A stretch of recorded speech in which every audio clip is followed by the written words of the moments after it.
Financial हो या कोई भी हो, चाहे मर्डर या टेरर टाइप के जितने बड़े अपराध होते हैं, इसको करने के बाद वो विदेश भाग जाते हैं, और विदेश में भी सबसे ज्यादा वो लंदन को प्रीफर करते हैं। ऐसा क्यों होता है? ऐसा नहीं कि केवल भारत के लोग लंदन भागते हैं। पाकिस्तान के प्रधानमंत्री नवाज शरीफ के ऊपर जब भ्रष्टाचार के आरोप लगे, वो भी लंदन भाग गए। वहां के पूर्व राष्ट्रपति और जनरल परवेज मुशर्रफ, वो भी लंदन भाग गए। पूरी दुनिया से लोग अगर कहीं भागते हैं तो सीधे लंदन भाग जाते हैं, चाहे वो हमारे आईपीएल घोटाला को लेकर ललित मोदी हो, नीरव मोदी हो, या फिर विजय माल्या, ये लंदन भाग जाते हैं। इसके लिए लंदन कुछ इन लोग को बुलाता भी है। इंग्लैंड जो है इसके लिए खुद प्रेरित करता है। दुनिया के जितने फ्रॉडियर हैं, वो करोड़पति वगैरह, वो कहते हैं कि अगर आप इंग्लैंड में आकर 2 मिलियन पाउंड का अगर इन्वेस्टमेंट करते हैं, या बंगला खरीदते हैं, रेस्टोरेंट चलाते हैं, या फैक्ट्री खोलते हैं, कोई भी चीज करते हैं, तो हम आपको कुछ साल तक रहने की गारंटी दे देते हैं, चाहे आप कितना भी बड़ा अपराध किए हो। इसके लिए वो ऐसे लोगों को गोल्डन वीजा प्रोवाइड करता है, और ऐसे लोगों को उसकी जो कानून व्यवस्था थोड़ी सी अपनी आंखें बंद कर लेती है। लेकिन ऐसा नहीं है कि कोई भी सरकार या इवन भारत सरकार हाथ पर हाथ रख के बैठी है। इसके लिए भारत सरकार ने भी इंग्लैंड से तथा अन्य देशों से भी प्रत्यार्पण संधि किया है, जिसके एक्स्ट्राडिशन ट्रीटी के नाम से जानते हैं। अब ये एक्स्ट्राडिशन ट्रीटी जो है इंटरनेशनल लॉ नहीं है, ये द्विपक्षीय संबंध है। जो देश आपस में समझौता किए वही उसी पे लगता है। इसके तहत ये होता है कि अगर कोई हमारे देश का अपराधी है, दूसरे देश में भाग गया है, तो उस देश को कहा जाएगा कि तुम इसको पकड़ो और हमको दो।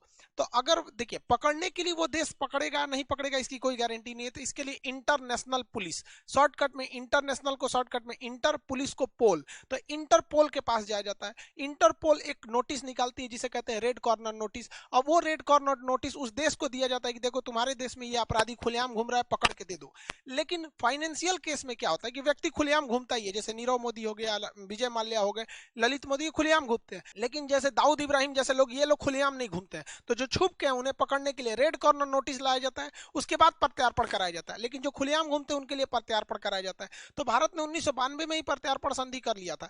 लेकिन इस संधि में कहा गया है कि किसी भी मिलिट्री लीडर को आप मतलब हम प्रत्यार्पण नहीं करेंगे। जैसे म्यांमार में क्या है, मिलिट्री ने सत्ता परिवर्तन कर दिया, बाद में आंग सांग सूकी आएंगी, और आंग सांग सूकी नियम बना के मिलिट्री के रूलर को फांसी दे देंगी, तो भाग जाएगा इंग्लैंड, और इंग्लैंड कहेगा कि आप हमसे समझौता किए हैं चाहे नहीं किए, हम मिलिट्री के लीडर को नहीं देंगे। इसीलिए देखिएगा जितने भी मिलिट्री लीडर हैं जो इस तरह से भागते हैं, इंग्लैंड भाग जाते हैं। दूसरा कहा जाता है कि पॉलिटिकल लीडर्स को हम प्रत्यार्पण नहीं करेंगे। जैसे अभी जो बाइडन आए हैं, अगर मान के चलिए डोनाल्ड ट्रंप पे 20 केस लगाएंगे तो भाग आएंगे डोनाल्ड ट्रंप लंदन में। तो ये दो लोग तो सीधे सीधे बच सकते हैं, मिलिट्री और पॉलिटिशियन वाले लोग, क्योंकि आप ऐसा पॉलिटिशियन लोग भी बहुत ज्यादा कभी कभी, जैसे इंग्लैंड इसमें चाइना में क्या होता है, कोई भी अगर सी जिनपिंग के खिलाफ आवाज उठाता है तो या तो गायब कर दिया जाए तो मार दिया जाएगा। तो वो लंदन भाग जाएंगे, और लंदन खुलेआम कह देगा कि भाई हम पॉलिटिकल असाइलम, राजनीतिक शरण लेने वाले को हम देते नहीं है। लेकिन अब दिया किसको जाता है, तो वैसा क्राइम करने वाला व्यक्ति जो दोनों देश में क्राइम माना जाता हो। जैसे भारत में कुछ ऐसे क्राइम है जिन्हें आप क्राइम मान सकते हैं, लेकिन बहुत वो ऐसे कानून जो है वो अमेरिका या इंग्लैंड में क्राइम नहीं माने जाते हैं। तो आप उसी संधि पर प्रत्यार्पण, उसी कानून पर होगा प्रत्यार्पण जो इसको दोनों देशों ने क्राइम की श्रेणी में रखा हुआ है। जैसे भारत में पोर्नोग्राफी बनाना एक तरह का अपराध है, लेकिन इंग्लैंड में ये अपराध नहीं है। तो दोनों कंट्री में अपराध नहीं है, तो इंग्लैंड कह देगा कि नहीं भैया हम आपको प्रत्यार्पण नहीं करेंगे। लेकिन नीरव मोदी और विजय माल्या के समय में तो दोनों देश कहते हैं कि अपराध है, बैंक का पैसा लेकर नहीं चुकाना या फर्जीवाड़ा करना दोनों अपराध है। इसके अलावा कहा जाता है कि ऐसा नहीं है कि आप आइएगा कहिएगा कि फला आदमी आपके यहाँ देश में है, हमको दे दीजिए, हम इस पर मुकदमा चलाएंगे। आपको पहले उसका प्रॉपर एविडेंस, सबूत दिखाना पड़ेगा। सबूत दिखाने के बाद आपको इस बात की गारंटी देनी पड़ेगी कि जो सबूत दिखाए हैं, जिस मामले में केस चल रहा है, जिस मामले के लिए आप इससे प्रत्यार्पण ले जा रहे हैं, आप वही केस चलाइएगा अपने देश में। ऐसा नहीं है कि भारत इंग्लैंड से ले जाइएगा नीरव मोदी को बैंकिंग फ्रॉड के लिए कि पीएनबी घोटाला किया है, और वहां ले जाके मर्डर केस चला दीजिएगा। ऐसे में आपको प्रत्यार्पण नहीं किया जा सकता है। तो भारत ने ये सारे एविडेंस दिए, उसके बाद भी मामला अटक जाता है कि मान के चलिए हमने सारा एविडेंस दे दिया, लेकिन उस देश के साथ हमारा प्रत्यार्पण संधि यानी एक्स्ट्राडिक्शन ट्रीटी नहीं हुआ है, तो वो देश देने से मना कर देगा, कहेगा हम इसको क्यों देंगे, इससे तो हमको फायदा हो रहा है, ये जिस होटल में रुका है उसको रोजगार मिल रहा है, डेली इधर उधर नाश्ता चाय पानी करबे करता है, हमको फ्री में मिल रहा है, विदेश वाला को कोई क्यों लौटाएगा। तो समझौता भी होना चाहिए। तो भारत हर एक चीज किया है, समझौता भी किया है, एविडेंस सब चीज बता रहा है। इसके बावजूद इंग्लैंड जो है,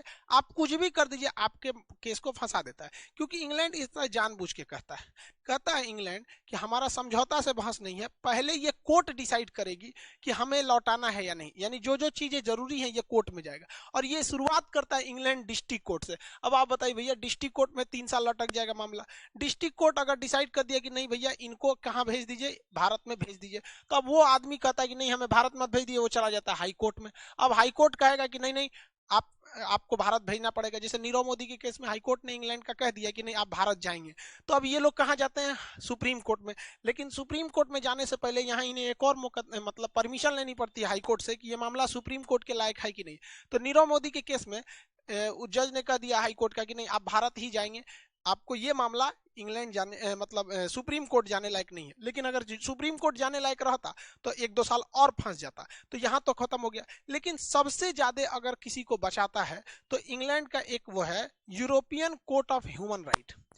यूरोप के देशों ने ह्यूमन राइट को बहुत ज्यादा वैल्यू देते हैं और ये कहते हैं कि भाई जब तक ये कोर्ट नहीं कहेगा कि आपको किया जाए प्रत्यार्पण तब तक नहीं करेंगे। अब ये लोग छोटे से छोटे चीज को ध्यान देते हैं कि आप इनको जब ले जाएंगे तो वो जेल कैसा है, उस जेल की हॉस्पिटल व्यवस्था कैसी है, बिल्डिंग कैसा है, मतलब कहीं ना कहीं से मामला फंसा के कह देते हैं कि नहीं वो जेल ठीक नहीं है, हम आपको जाने नहीं देंगे।